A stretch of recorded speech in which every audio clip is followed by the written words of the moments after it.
I want to love Baobabs Mausoleum so bad.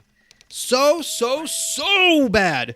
Just look at this weird theme it has going on. You're playing an FBI eggplant whose car breaks down and enters this strange world. You're just trying to get home any way possible.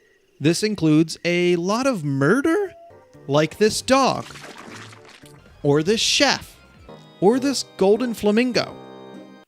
I don't know if I really get the lots of murder part, but I went with it. Anyway, the murder just needs to happen if you want to accomplish your main goal of leaving the town. You need lots of help to make this happen, since you lost your wallet and your phone is broken. How unlucky. On one hand, I love moving through all of the weird areas and learning about the inhabitants.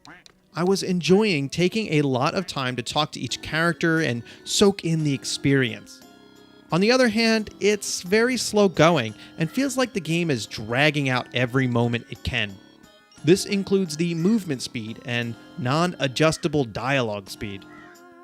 Also, what's up with the bird sound every time there's something to interact with?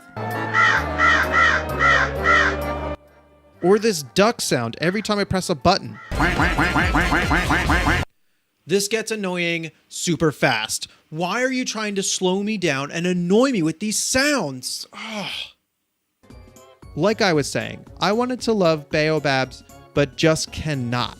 I hate to say it, but the mechanics ruin this game for me. Baobab's main problem is that it's just not polished. What I imagine happened is that the game was not play tested, because some of these were minor annoyances I picked up right away. So you're not completely confused, I should explain that the game switches to first person for this one section. I was surprised by the switch, and it was a lot of fun when it happened. Kept me on my toes. These platforms I'm trying to get up are the slipperiest platforms I've ever encountered. Either you jump too far and have no air control, so you easily jump right over. If you do, luckily, land on the platform, well, you can slide right off. You need very good keyboard control to make sure you can steady yourself. I also figured out the best tactic is to use the next platform to stop myself from falling off. Up to this point, I was humming along, enjoying the game, really confused, but going with it. These platforms were the first warning sign that not everything might work correctly.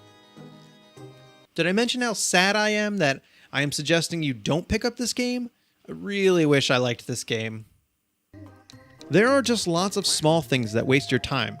For example, there are a lot of slow-moving platforms later on. I sort of get why they're slow, but the timing should have been worked out a little better if you're going to make me use them so much. Or another part where I need to talk to 5 snails. That's a lot of dialogue boxes, which just had me mashing to get through them quicker.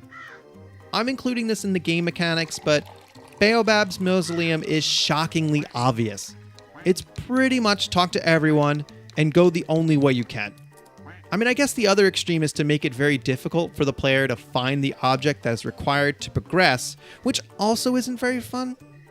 Baobabs Mausoleum is too easy to really engage me or give me any surprises mechanically.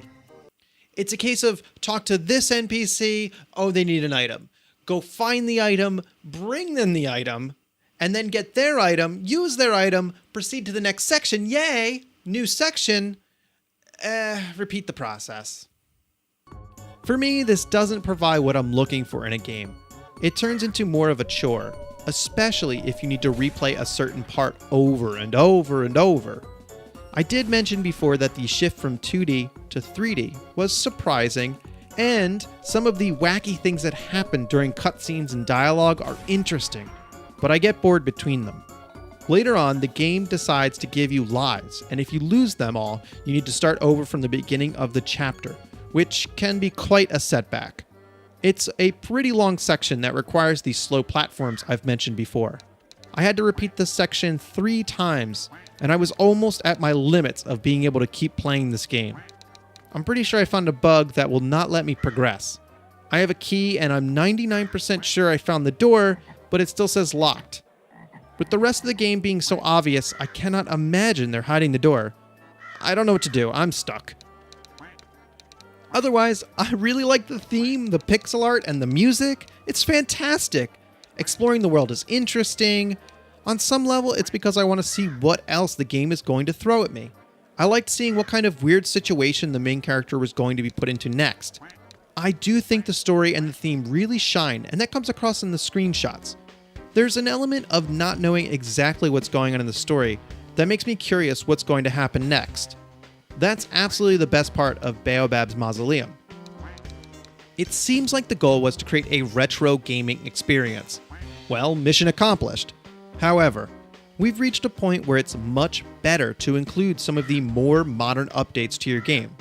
I think most gamers at this point realized the older games we played were not as good as we remember, especially if Shovel Knight has taught us anything.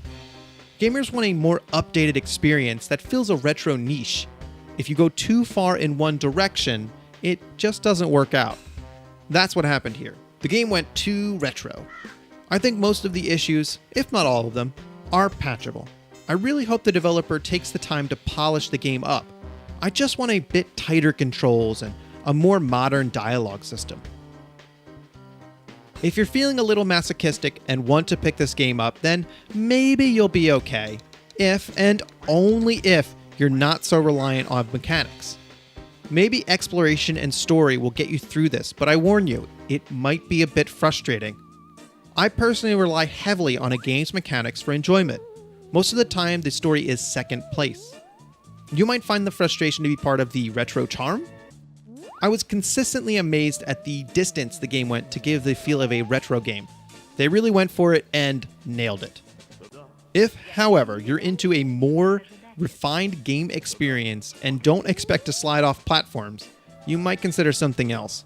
As with all story-driven games, there is little to no replay value, and since this is episode 1, it's kind of short. As it stands right now, I want to say skip it or wait for a sale. Thanks for watching, and you know what to do. If you like this video and you want to see more, subscribe.